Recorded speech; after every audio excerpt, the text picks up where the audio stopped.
Loodusõnnetuste haardes on mitmed mandrid: Aasia, Euroopa, Aafrika ja Ameerika. Vaid mõne päevaga loodusjõud laastasid miljonite inimeste elusid. Lisateavet nende traagiliste sündmuste kohta leiate allpool selles väljaandes. Indoneesia.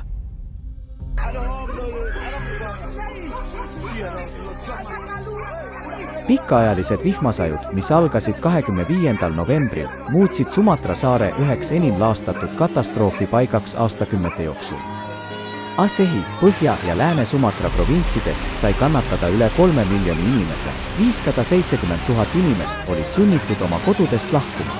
Vaid ühe päevaga mõnes piirkonnas sadas maha ligi 1,5 kuu jagu sademeid. Äärmuslikud paduvihmad põhjustasid jõgede üleujutusi, mudavoolusid ja maalihkeid, blokeerides teid ja hävitades sildu. Kahjustada sai üle 27 000 kodu, arvukalt koole ja infrastruktuuriobjekte ning hävinud põllumaad ja talud. Sajad külad said kaetud paksu mudakihiga, paljud neist olid välismaailmas täielikult isoleeritud. Humanitaarabi kannatada saanud piirkondadesse toimetati lennukite ja sõjalaevade abil. Paljud elanikud sattusid silmitsi näljaohuga ning meeleheites nad rüüstasid toiduladusid ja kauplusi. Kohalikud teatasid, et katastroof tabas ootamatult. Sekunditega nende kodudesse murdis sisse tohutu veelaine. Sellist nähtust siin varem pole juhtunud. Hukkunute arv ulatus 78-ni, teadmata kadunuid on 504. Vigastada sai üle 2600 inimese.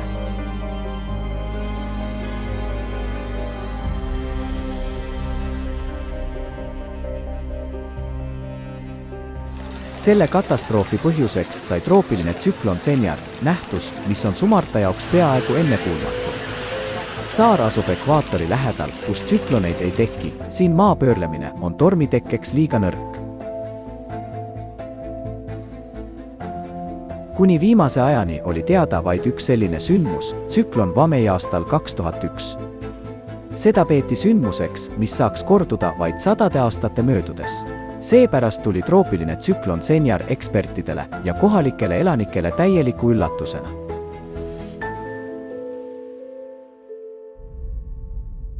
Kreeka.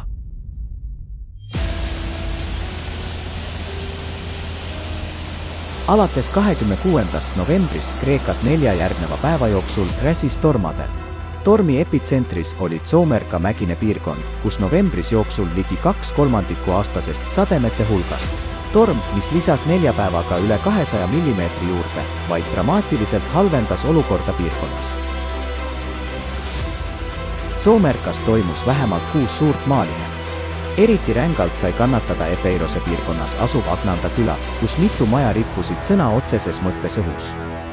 Dodoni külas 10 päeva kestnud äärmuslik vihmasadu põhjustas teele tohutu vajumisaugu teket, blokeerides täielikult liikluse. Thessalia piirkonnas asuv 3 jõe sild varises vee surve all kokku ja kiirevooluline jõgi uhus selle rusub minema. 27. novembril Peloponnesose poolsaarel asuvat Finikose mereäärset küla tabas võimas tornaado. Ta möllas vaid paar minutit, kuid kahjustas poode, hotellikomplekse ja maju. Külas langenud puud ja elektriliinid põhjustasid täieliku elektrikatkestuse. Torm tekitas olulist kahju ka oliivisaludele ja tsitruselistele. 28. novembril sadas Lesbose saarel Mitilini linnas võimas rahe, põhjustades kanalisatsiooni ummistusi ning uputades tänavaid ja poode. Tormadel tekitas Tasose saarel tõsiseid probleeme. Raevunud paduvihmad põhjustasid maalihkeid, kahjustasid teid ja ujutasid üle hoonete esimesed korrused Potamia külas. Saare linnapea kirjeldas kahju kui ulatuslikku ja tõsist, rõhutades, et vee hulk oli enneolematu. Ateenas ajas Kifisose jõgi üle kallaste. Liiklus linnas oli läinud ummikusse ja inimesed pidid tänava ületamiseks kasutama eritransporti. Need paduvihmad, kuigi põhjustasid üleujutusi, ei päästnud piirkonda põua eest. Veehoidlate tase on endiselt rekordiliselt madal. Probleem on selles, et ülekuivanud pinnas vaevu imab vihmavett. Vesi lihtsalt voolab kiiresti jõgedesse ja merre, ilma et varusid täiendataks. Serbia. Koji se obrušio na ovu stranu kai 28. novembril Kragujevatsi linnas ehitusplatsil varises kokku 36-meetrine tugimüür ja lõik uuest, veel mittetöötavast juurdepääsuteest. Varingu ajal sündmuskohal kedagi ei viibinud, mis ka hoidis ära inimohvreid. Olukord ei stabiliseerunud ka järgnevatel päevadel, pinnase liikumine ja asfaldi hävimine jätkusid veel mitme päeva jooksul. Maalihe jõudis Serbia ühe olulisema teadusasutuse, katastroofide ohjamise ja humanitaarabi tippkeskuse seinte lähedale. Võimud seostasid juhtumit otseselt pikaajalise vihmasajuga, mis suurendas mulla niiskust ja vähendas mulla stabiilsust. USA. 29. novembril, kui enamik ameeriklasi tänupühadelt naasis, tabas Kesk-Ameerika Ühendriike võimas talvetorm. Mehhiko lahest Kanadani ulatus tohutu pilvepank. Halva ilma hoiatuse sai üle 25 miljoni inimese, keskläänes sadas tugevat lund ja lõuna pool möllasid äikesetormid. Des Moinesis, Iowas ühe päevaga sadas maha umbes 21 sentimeetrit lund, see on novembrikuu rekord.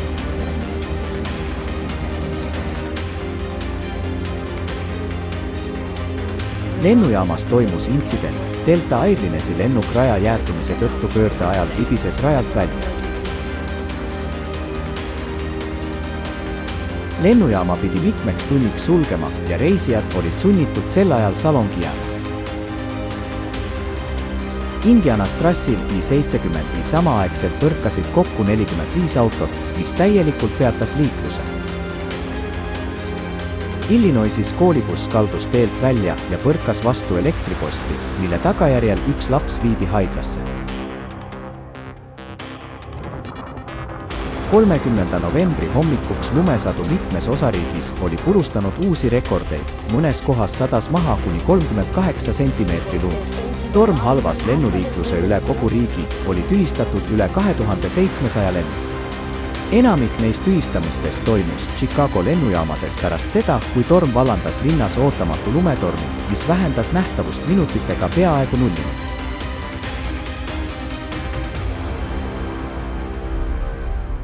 Alžeeria.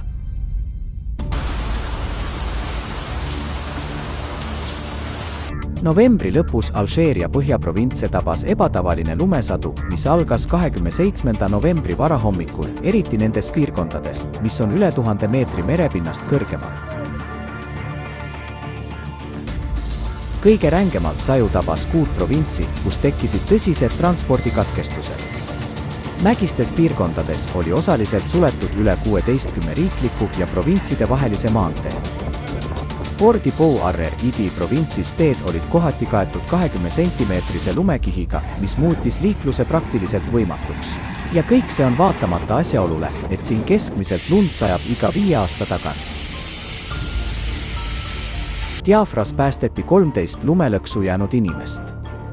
Mediana ringkonnas tõmmati lumest välja 6 autot ja 1 veoauto, milles oli 10 inimest. Teede puhastamisel osalesid lisaks kommunaalteenustele ka kodanikukaitsetöötajad ja riiklik žandarmeeria ning tööd tehti jätkuva lumesaju ja halva nähtavuse tingimustes. Kliimaandmete analüüs näitab, et selline lumekatte paksus novembri lõpus on selle piirkonna jaoks enneolematu.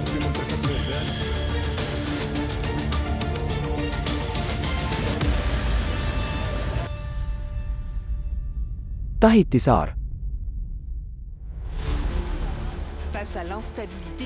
26. novembri varahommikul Tahiti saarel Afahiti külas pärast nädal aega kestnud tugevaid vihmasadusid toimus suur maalihe. Nõlvalt varises alla umbes 30 meetri kõrgune mullamassiiv, täielikult hävitades ühe maja ja tõsiselt kahjustades veel ühte. Mõni tund pärast päästeoperatsiooni algust pidi seda katkestama samas kohas toimunud teise maalihke tõttu. Katastroofis hukkus 8 inimest, sealhulgas 3-aastane tüdruk. Lähedal asuvate majade elanikud evakueeriti. 28. novembril registreeriti edasisi maapinna liikumisi, mis kinnitasid jätkuvat nõlva ebastabiilsust.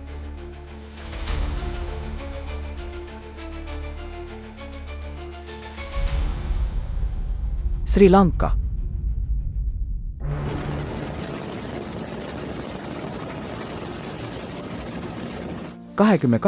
novembril Sri Lanka idarannikut tabas troopiline tsüklon Titwa, tuues endaga kaasa paduvihmasid ja laastavaid tuuli. Katastroof mõjutas kogu riiki. Kõige rängemalt said kannatada Kesk-, Loode ja Uva provintsid. Jõed ja veehoidlad ajasid üle kallaste, uputades linnu, külasid ja põllumaid. Üle kogu riigi toimunud maalihked ja üleujutused blokeerisid maanteid, peatasid rongiliikluse ning sulgesid valitsusasutusi ja koole. Pärast elektriliinide kokkuvarisemist ja veepuhastusjaamade üleujutamist kolmandik elanikkonnast jäid ilma elektri, interneti ja kraaniveeta. President nimetas seda loodusõnnetust saareriigi ajaloo kõige rangemaks katastroofiks. Ka Colombo linn, Sri Lanka kaubanduspealinn, sai kannatada. Veetõusu kiirus šokeeris kohalikke, kes olid harjunud hooajaliste üleujutustega. Nende sõnul oli seekord üleujutus palju kiirem ja laialdasem kui tavaliselt. Öösel tundus kõik rahulik, kuid hommikuks vesi oli maju enda alla neelanud, sundides inimesi otsima varju ülemistelt korrustelt ja katustelt. Riigi keskosa elanik teatas, et umbes 15 maja tema piirkonnas olid mattunud rändrahnude ja muda alla ning ellu kedagi pole jäänud. 29. novembril Kuruniegala linnas oli üle ujutatud hooldekodu, mille tagajärjel hukkus 11 eakat elanikku. Riigis toimunud katastroofi ulatus on vapustav, ligi 800 kodu hävis täielikult ja enam kui 31 000 sai kahjustusi. Hävis 10 silda ja enam kui 200 maanteed on endiselt läbimatud. Sai kannatada üle 1,5 miljoni inimese kogu saarel. Üle 230 000 olid sunnitud lahkuma oma kodudest ja ümber asuma ajutistesse varjupaikadesse. Hukkunute arv on jõudnud 465-ni. Veel 366 inimest on endiselt teadmata kadunud. Hukkunute arv võib märkimisväärselt tõusta, kuna juurdepääs paljudele kahjustatud piirkondadele on endiselt võimatu. Peru. Landslide in Peru's Amazonian region has sunk 2 boats, leaving at least about 13 people dead, 20 others injured. 1. detsembri varahommikul Peru Amazonase vihmametsa kauges Iparia sadamas toimus surmav maalihke. Jõekalda erosioon põhjustas tohutu mullakihi alla varisemise 2 sildunud laevale. Üks laevadest oli tühi ja ta kohe läks põhja. Teine, milles oli umbes 100 reisijat, sai tõsiselt kahjustada. Pealtnägijate sõnul tragöödia juhtus paljude reisijate laevalt lahkumise ajal, mis veelgi süvendas tagajärgi. Merevägi ja politsei otsisid ellujäänuid laevadelt ja õhust. Juhtumi ajal oli hommikune udu. Kiirevooluline jõgi, keerised ja hulpiv praht tegid päästeoperatsiooni veelgi keerulisemaks. Traagiliselt hukkus vähemalt 13 inimest, sealhulgas 4 last. 57 inimest on teadmata kadunud.